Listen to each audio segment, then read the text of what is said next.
Right now, as you watch this video, there are countries operating as fully functioning nations. They have governments, armies, currencies, postal systems, and millions of people living their daily lives. But here is the shocking part. If you look at a world map, they do not exist. No borders, no labels, nothing. These are not ancient lost civilizations. These are modern nations that simply vanished from official maps while the world turned its back. Today, you will discover the countries that do not exist on most maps but are absolutely real. And by the end, you will question everything you thought you knew about borders, recognition, and what it truly means to be a country. Let's start with the most invisible nation on Earth, Somaliland.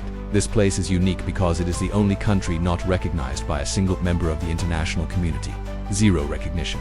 Not one country on the planet officially acknowledges that Somaliland exists. Yet it has been operating as an independent nation since 1991. That is over 3 decades of functioning statehood with no international backing. Somaliland is located in the Horn of Africa on the Gulf of Aden. It declared independence from Somalia in 1991 after a brutal civil war. While Somalia collapsed into chaos and warlordism, Somaliland built a stable government, held democratic elections, issued its own currency called the Somaliland shilling, and established its own military and police force. It even has its own passport, though almost no country will accept it for entry. The capital is Hargeisa, a bustling city with over 1 million people. The population of Somaliland is around 5 million. These are real people living real lives in a country that officially does not exist. Why does the world refuse to recognize Somaliland?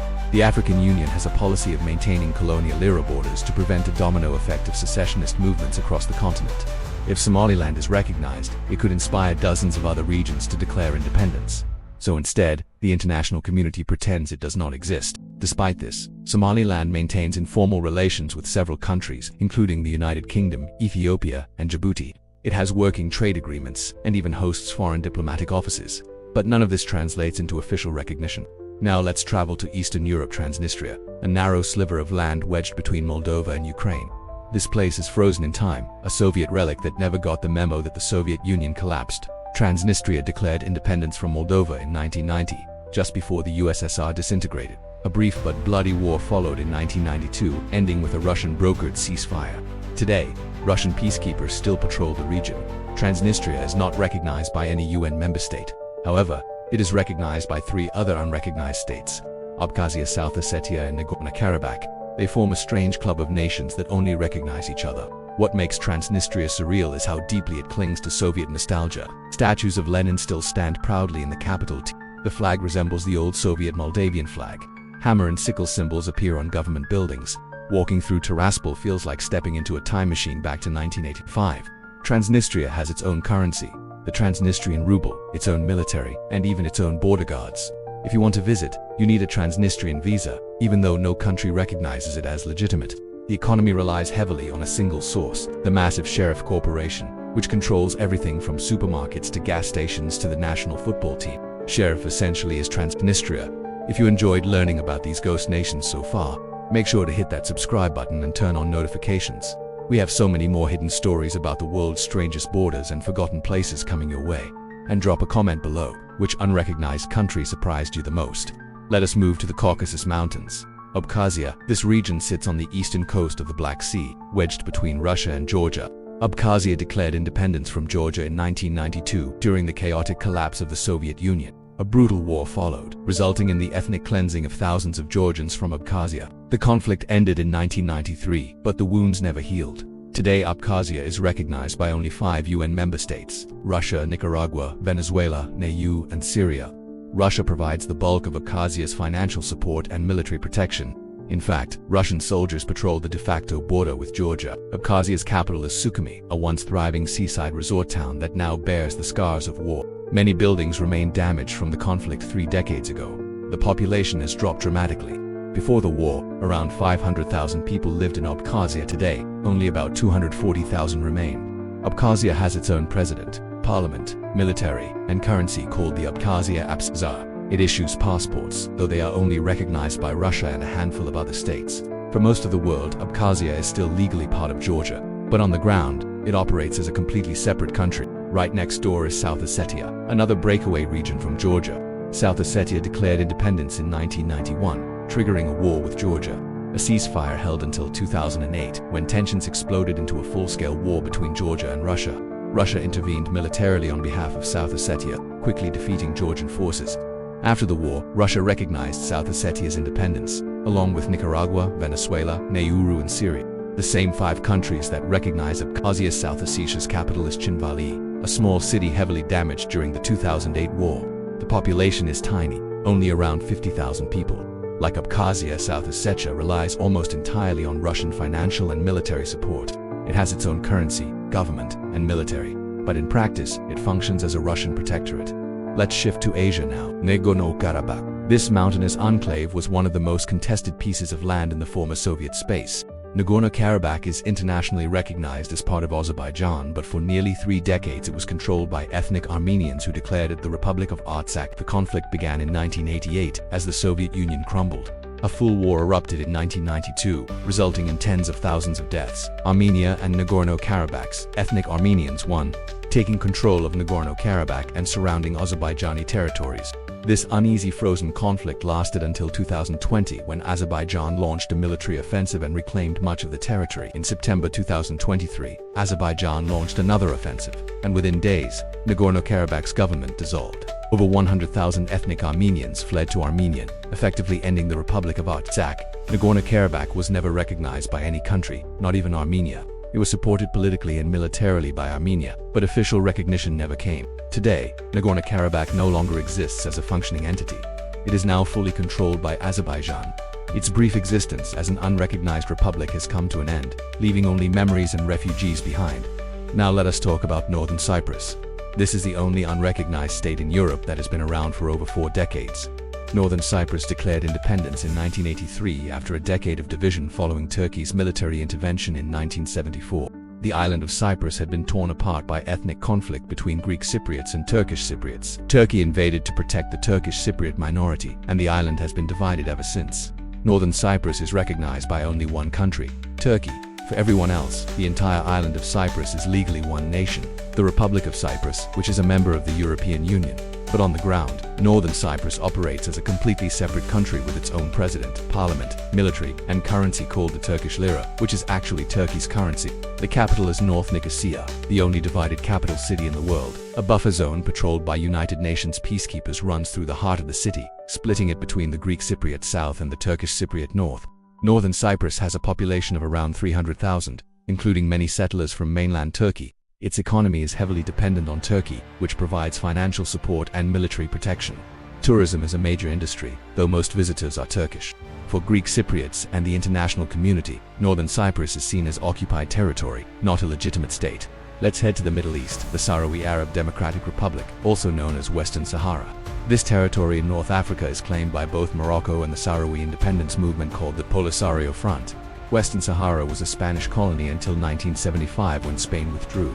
Morocco immediately claimed the territory, sparking a war with the Polisario Front that lasted until 1991. A UN-brokered ceasefire created a buffer zone monitored by UN peacekeepers. Morocco controls about 80% of Western Sahara, including all major cities and resources. The Polisario Front controls the remaining 20%, a barren desert region with almost no infrastructure. The Sahrawi Arab Democratic Republic is recognized by the African Union in over 40 countries, mostly in Africa, Latin America, and Asia. However, no major Western power recognizes it. The United States and European Union support Morocco's claim. The Sahrawi Republic has a government in exile based in refugee camps in Algeria. Around 170,000 Sahrawi refugees live in these camps, waiting for a referendum on independence that was promised in 1991 but never happened. Western Sahara has vast phosphate reserves, making it economically valuable. Morocco has built a massive sand wall, over 2,000 kilometers long, separating the territory it controls from the Polisario-held areas. This wall, heavily mined and fortified, is one of the longest military barriers in the world. Now we arrive at the most famous unrecognized state, Palestine. The Palestinian territories of the West Bank and Gaza are recognized as a state by 138 countries, over 2/3 of the United Nations. However, Palestine is not a full member of the UN. It holds observer state status, granted in 2012, but the United States and Israel oppose full membership. Palestine has its own government, the Palestinian Authority in the West Bank and Hamas in Gaza. It issues passports, collects taxes, and provides public services. However, Israel controls Palestinian borders, airspace, and much of the territory's movement and resources. The Israeli-Palestinian conflict is one of the world's longest-running disputes. Palestinians claim the West Bank, Gaza, and East Jerusalem as their future state, with East Jerusalem as their capital. Israel disputes this and continues to build settlements in the West Bank, which most of the international community considers illegal. Gaza is under blockade by Israel and Egypt. Hamas, designated a terrorist organization by many countries, controls Gaza and has fought multiple wars with Israel. Palestine's situation is unique because it has widespread recognition but lacks full sovereignty or control over its claimed territory. If you are finding this video fascinating, do me a favor, hit that like button. It really helps push this content to more people who love learning about the hidden complexities of our world. And comment below, should these countries be recognized, why or why not? Let's move to Taiwan, officially the Republic of China. Taiwan is one of the most successful and prosperous unrecognized states. It has a thriving economy, a stable democracy, and a population of 23 million. Yet only 13 countries officially recognize Taiwan. Why? Because of China. The People's Republic of China claims Taiwan as a breakaway province and refuses diplomatic relations with any country that recognizes Taiwan. This forces most nations to choose between China and Taiwan, and almost all choose China due to its economic and political power. Taiwan was the seat of the Chinese nationalist government after losing the Chinese Civil War to the Communists in 1949. For decades, Taiwan claimed to be the legitimate government of all of China. It even held China's seat in the United Nations until 1971 when the UN switched recognition to the People's Republic of China. Today, Taiwan has de facto embassies called representative offices in many countries, including the United States. It participates in international organizations under creative names like Chinese Taipei to avoid offending China. Taiwan's situation is precarious.